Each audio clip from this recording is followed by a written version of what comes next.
With us here as we roll into hour number 3 of the Need to Know Morning Show. Fair skies, 55 degrees. Little breezy out there this morning. Winds at 14 miles an hour. Going to get a little windier today. Yeah, gusting up to 40. Woo! Don't go fly a kite today.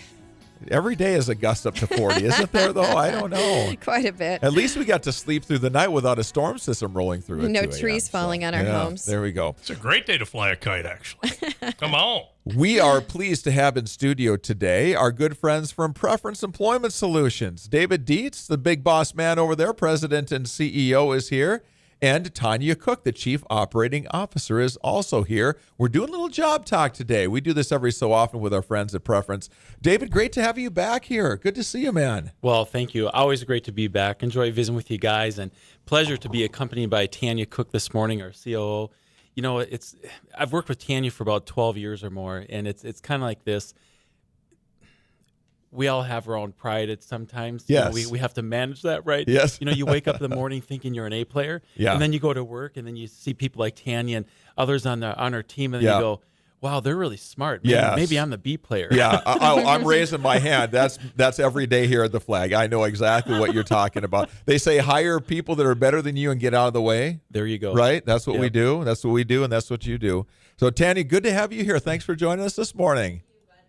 Yeah, thanks for coming in with David here. Great to have both of you here. Want to talk today a little bit about returning to work. A lot of us are doing it right now where, you know, we've been home for a while. We're coming back in. Most places have moved that direction, but some places are still letting employees have that option. Some are saying, hey, we don't want you back in the building quite yet. So it's a big subject, David. It is, yeah. You know, leaders have to make difficult decisions sometimes, big decisions. And, you know, I think a lot of business leaders, company owners, managers, et cetera, they have big decisions to make with this right now. And there's variables, right? Some industries allow people to work remotely more easier, Yes, more it works better. accommodating than other industries, Yes. obviously. And so there's those factors and many other factors that may not be so visible. And so, you know, one of the things that we really encourage employers to do is, you know, listen to your people, right? You know, what is their comfort level? And then also be prepared, you know, make a plan on coming back so you have good safety measures in place to, you know, accomplish the slow the spread, you know, Right. efforts. You know, thankfully, I you know, as I visit with my peers and in business and other leaders, both locally and nationally, really try to, what was I going to add to that? I lost my train of thought. It happens to me all the time. I know that. It's easy, though, when you're going through a crisis and you are on the front edge of it and you don't know what it's going to look like. Now we can look back and everything is 2020 on hindsight, and you say, okay, this is how that went, and this is how we should have maybe done this or a little bit more. But coming up on the front end of it, when you don't know what the whole story is, you have to just make the best decisions you can at the time. And Tanya, I know that you are very much involved with that, putting together Preferences plan. Tell us a little bit about what that was like, trying to see into the future when nobody knew what the future was going to hold. I think that was the hard part with all of that, is just the unknowns. But as David said, it's just listening to our team. And there's so many emotions with this, the fears, and just really understanding where everybody is at that moment, listening to them, and then doing the best that we can to create a plan that makes sense for us too as an organization. I think the hard thing for us here at the Flag is trying to make a decision that seemed like we're doing something really out of the ordinary here right now. And you want to keep people feeling calm. Yeah. At the same time, you know you need to make some changes too. Tell us how you and your team wrestled with that. And, okay, what we're about to tell the team is going to seem like this is a serious thing, and we don't want to, you know, heighten the anxiety, but let's try to calm it down. How did you balance all that out? Well, we sat down as a leadership team and really paid attention to what was going on in the community. Working remotely was kind of a different situation for us to even think about because we're so community facing.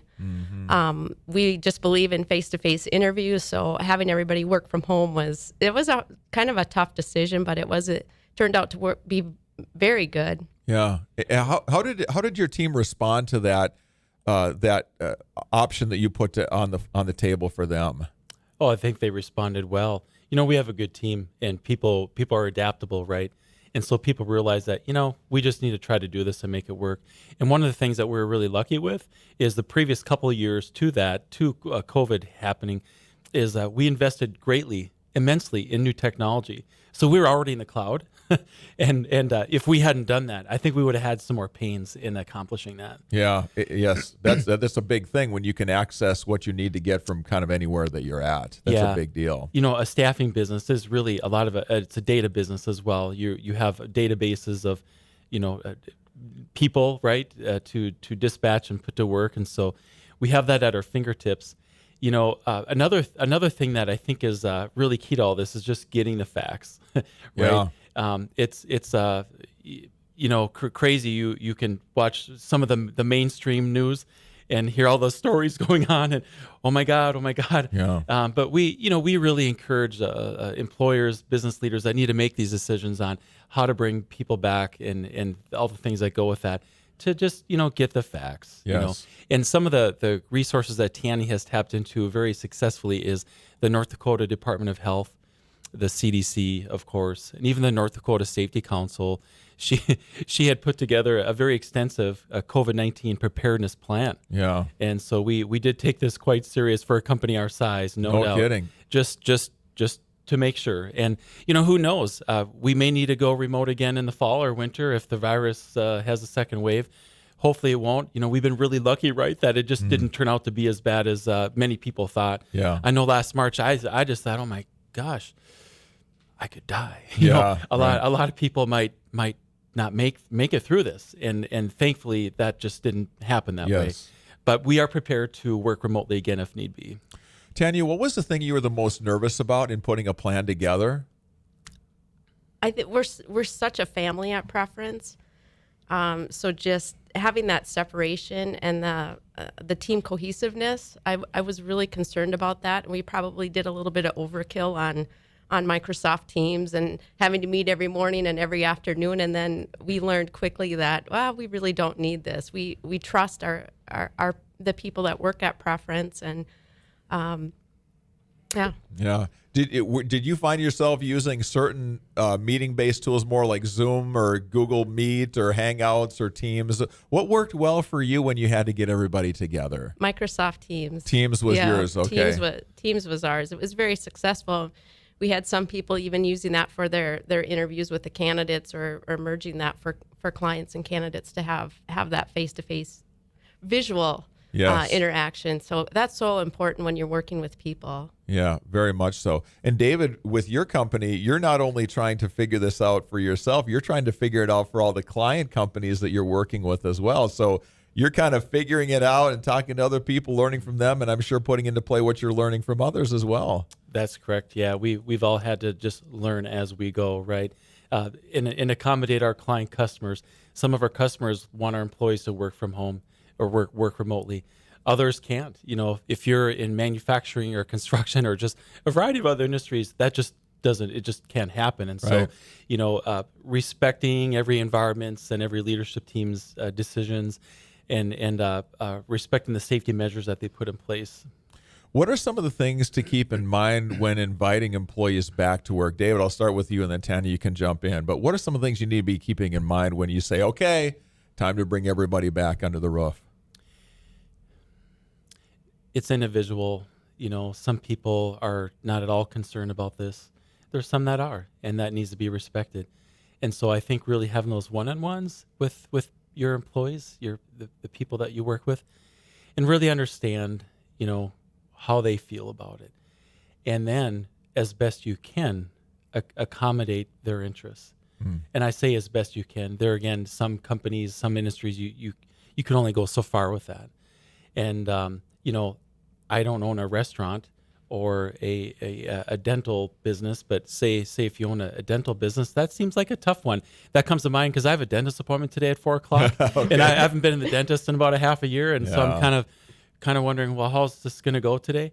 Well, if I own a dental professional business, what do you do? I mean, there's no 6 feet apart in that deal, right? No. And so, some people may just choose to leave the profession, like other professions where you can't physically distance so well. Mm-hmm. But it's just really, really understanding each person's needs. We have a lot of smart clients. Some of our business clients, they're accommodating people in an office environment by just spreading them out more. Whereas pre-COVID, their desks were, like literally like a foot apart. Yeah. And now they are maybe 10 feet apart if their office space can accommodate that. So, people are making efforts. And I think that's the key, is to make best efforts. Tanya, how about you? What do you think employers should keep in mind when bringing people back in?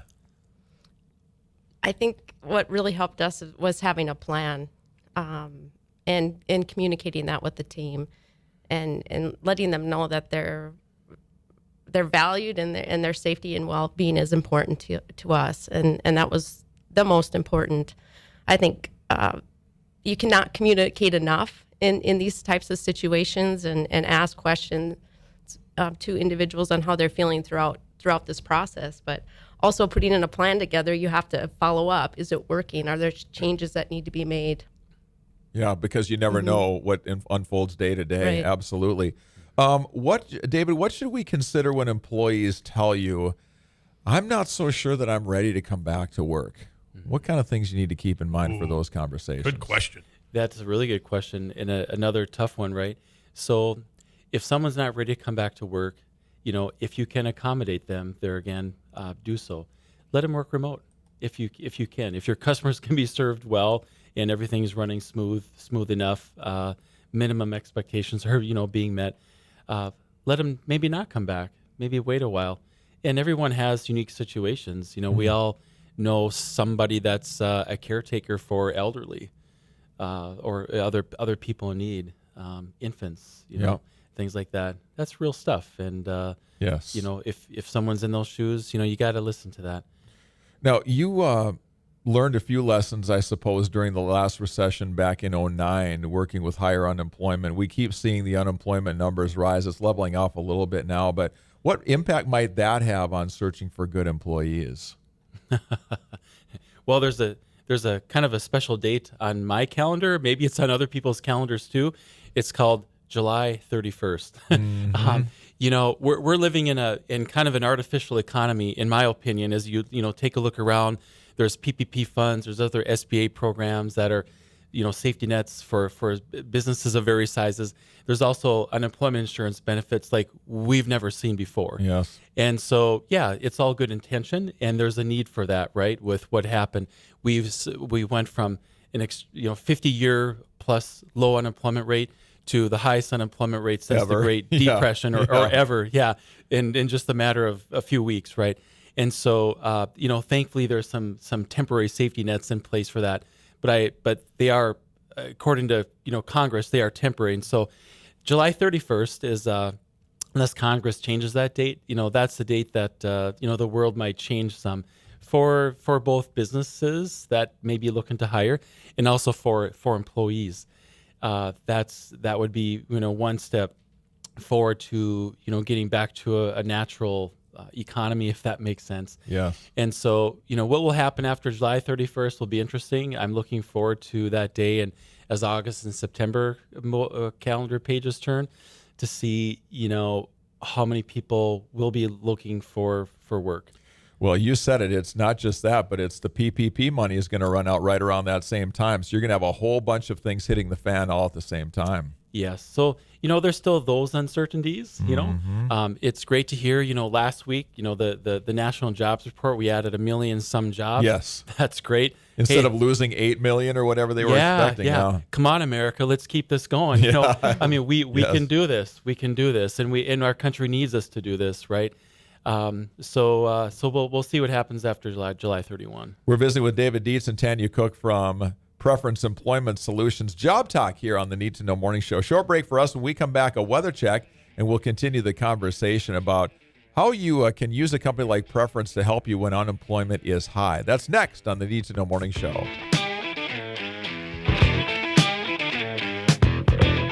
This is the Need to Know Morning Show. Yeah, I just want you to know what a breath of fresh air you people are. For more than 40 years, Jose Investments has brought plans to life and made dreams come true by delivering expertise and service to those wishing to lease office space, buy or sell land, or develop office buildings. Their team of professionals has extensive experience with landlords, tenants, buyers, sellers, and developers in the tri-state region. They know the properties, they know the market. When you look to the future, look to Jose Investments. Go online to joseinvestments.com. That's KJOS Investments.com. Caring for the Fargo-Moorhead community is what Hanson Runsvold Funeral Home has been about for generations. Beautiful surroundings, a spacious facility, and a compassionate team that shares individually unique options for one of life's toughest times. Hanson Runsvold Funeral Home also provides peace of mind through pre-planning services to guide your families when they need it most. A parkside, serene location and nearly a century of family ownership, Hanson Runsvold Funeral Home celebrates lives well lived. North Dakota is building stronger communities by uniting landowners and county officials and supporting more wind power for the prairie. 29 counties are seeing wind energy enhance their schools, roads, and emergency response teams. Landowners support harnessing wind to provide consistent income for 25 years. Together, we can build a better tomorrow with good jobs and stronger communities and keep our electricity rates among the lowest in the country. Paid for by North Dakotans for Comprehensive Energy Solutions. Life can be hard, especially these days, and it's impossible to ignore all the stresses closing in. But it's nothing a sip or two of North Dakota Sweet Crude can't help with. That smooth old family cinnamon and spice moonshine recipe is there to help you relax at the end of a crazy day, whether you left the house or not. North Dakota Sweet Crude. It's good to know you can still step back and relax with a drink created at a simpler time. North Dakota Sweet Crude Liqueur. Ask for it by name or find a new recipe at crudespirits.com. From the kennel to the coop, whatever the season, Fleet Farm has everything to keep your animals happy and healthy. From training your pup to sit season, to mastering those retrieval skills season. From clipping your horse for competition season, to keeping the backyard birds well-fed season.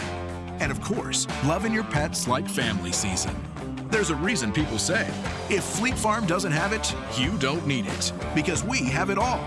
Fleet Farm, built for real life.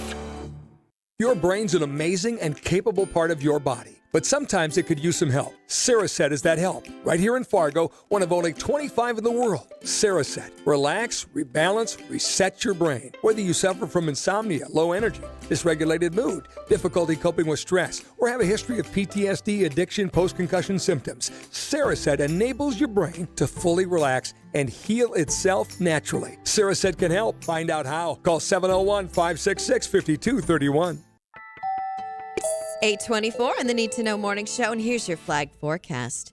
We've got a 30% chance of rain starting late this afternoon. The high 71 with the low of 51, and windy. We're used to that, gusting up to 40.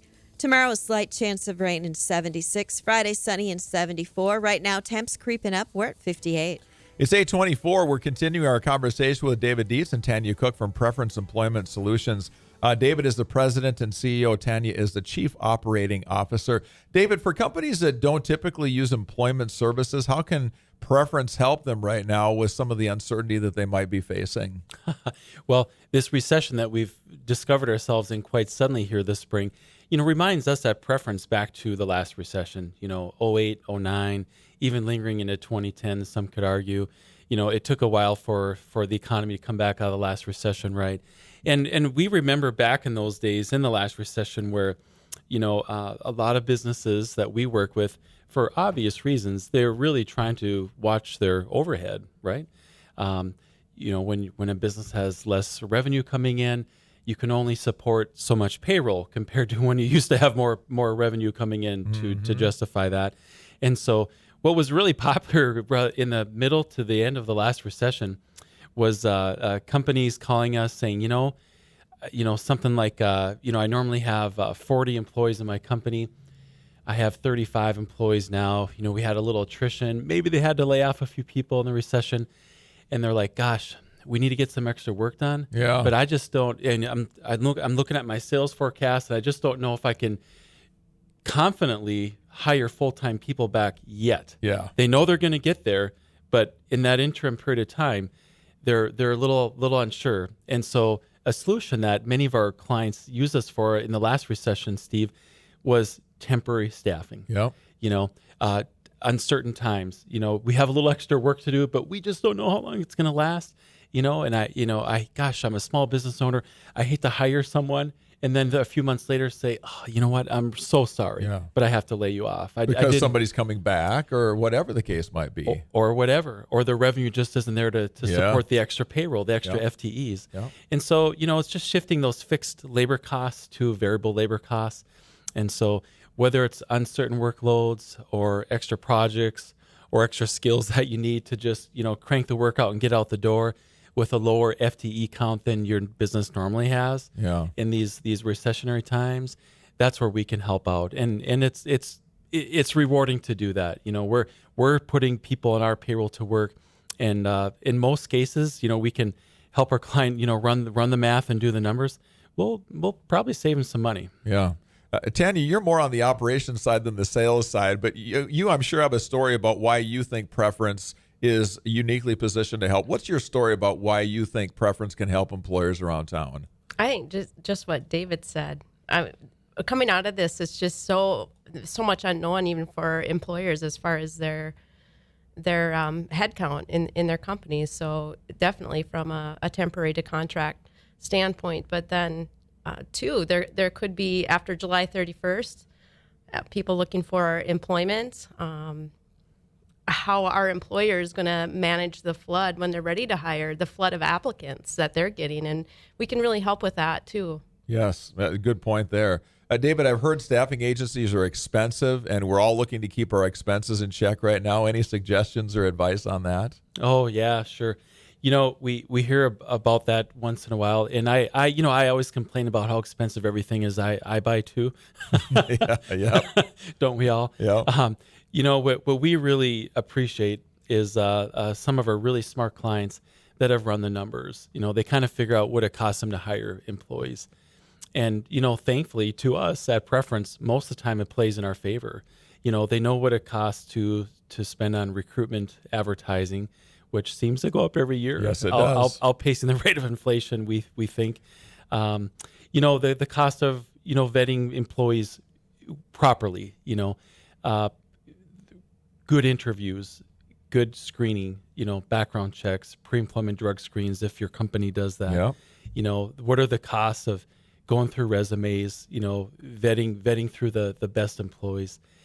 And I guess we're pretty lucky that our pricing is competitive with a lot of our clients' own internal costs of doing that. A lot there. David, Tanya, thank you so much for coming in today. Great to have you with us. David Dietz, President and CEO. Tanya Cook, Chief Operating Officer of Preference Employment Solutions. Thanks for coming in today. Thank you so much. Thank you. Great to Keep have up you the here. good work. We'll do. You do the same Right thing. back at you, buddy. We finish up our program this morning with our weekly look inside UND hockey, brought to you by the Business Pros.